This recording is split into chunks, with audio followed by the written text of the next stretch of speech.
Hello and welcome to this Genesys RPG video about Shadow of the Beanstalk. I love cyberpunk. I also like Mass Effect and Shadowrun on the SNES. There's a whole host of games. So when I got to play the card game Android Netrunner, oh my god, that hit the C-spot so hard. I had to get social skills.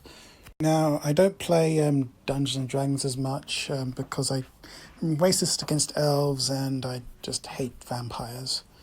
I do admit I would like to sleep with a werewolf, but that's my own personal battle right there.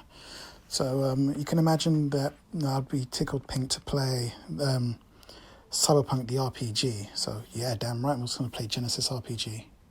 Most people that would play like RPGs like this would want to be some elite level hacker or wizard, or some unkillable badass fighter or like soldier of fortune. Not me. I wanted to play a 45-year-old office worker with anger issues and a shaky gun hand waiting for his own death. Or some data scientist who starts being truly happy only when he gets text messages from the androids who replaced him at his job. I quickly learned that wasn't the optimum way to play the game.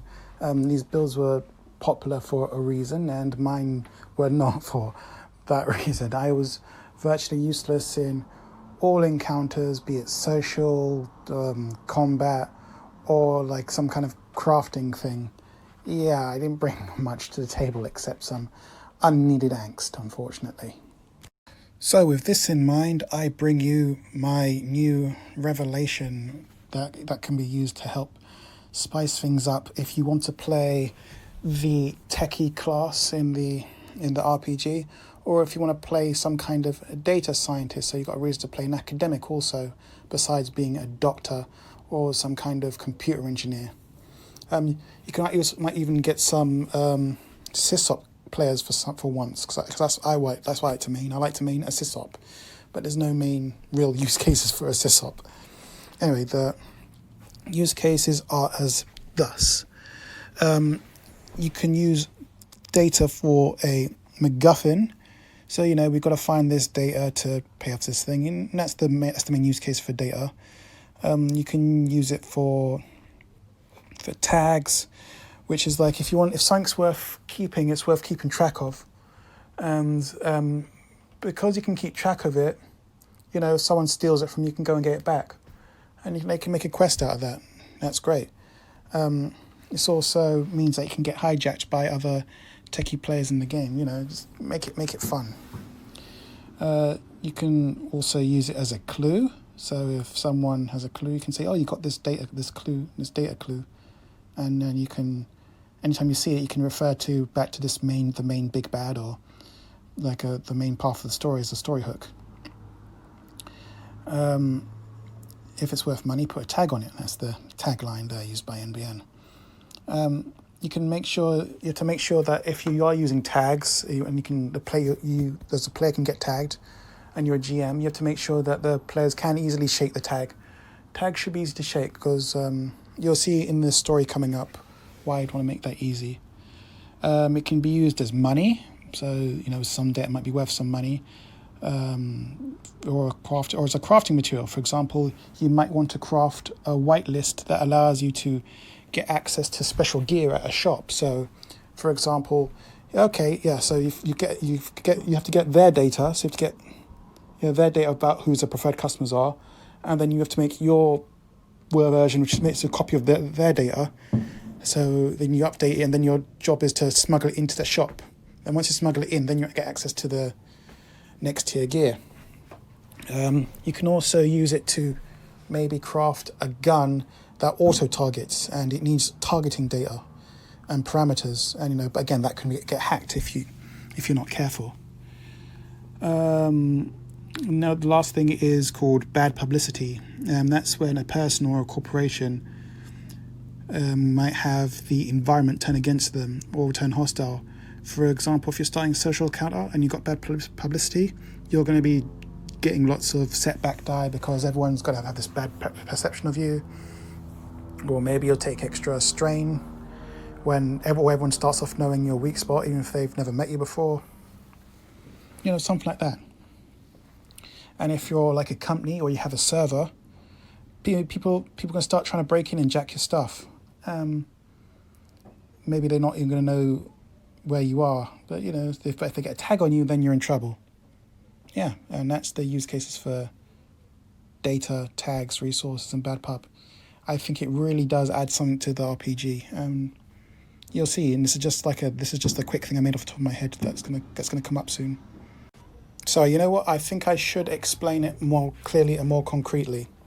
So here are the use cases for a server, because without a server, you think it doesn't tie together the data so nicely.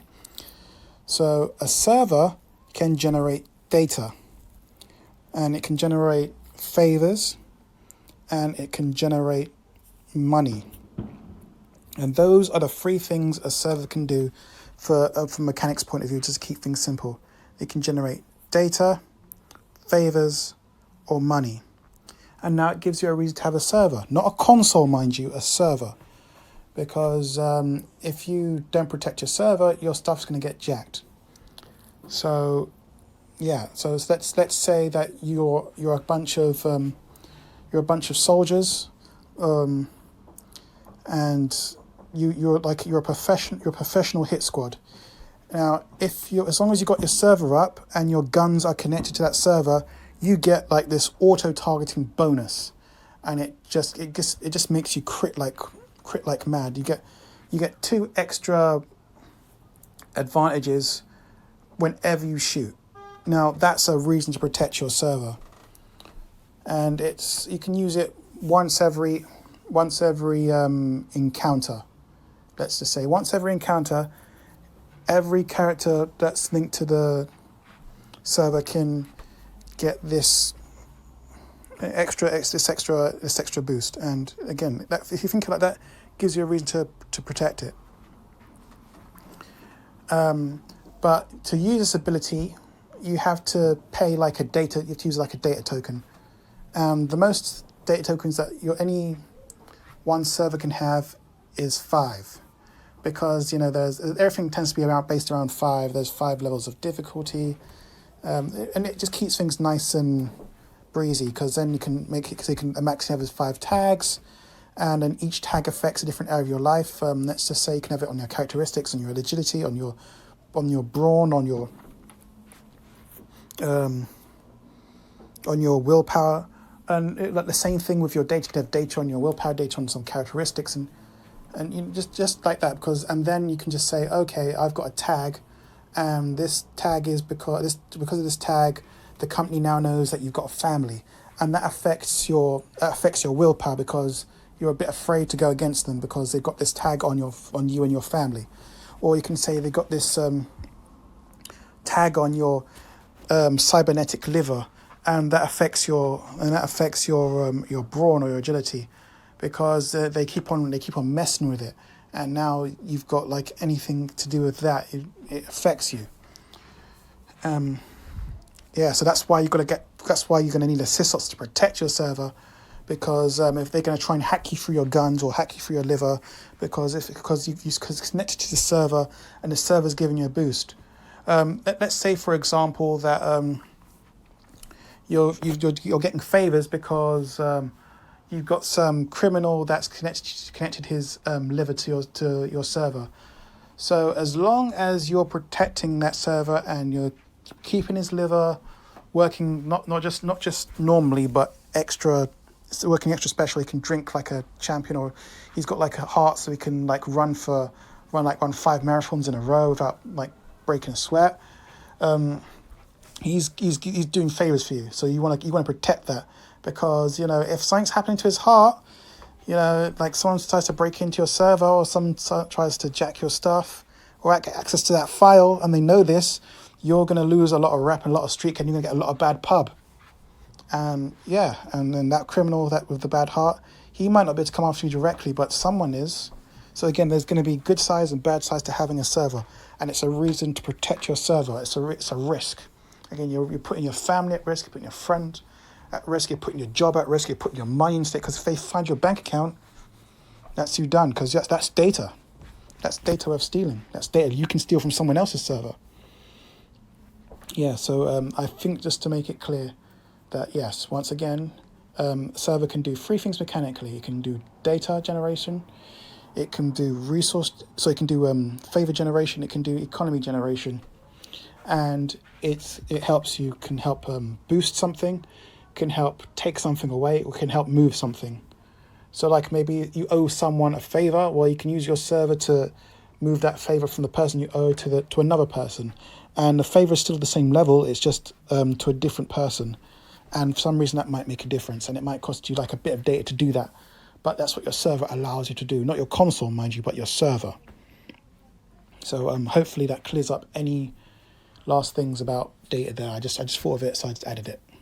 Finally, I came up with another mechanic called dice clash. This is just another fancy check. Originally, you take how many dice you've got for a given check.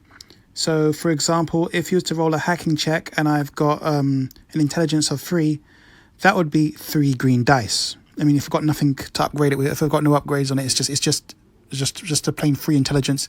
It's 3 green dice. And let's just say, for argument's sake, I've got a difficulty of 3 purple to roll against. In a normal check, it would just be my 3 green dice against the GM's 3 purple dice just to make the check. But what if you want to represent like a series of events? Like I've got to hack like a series of computers.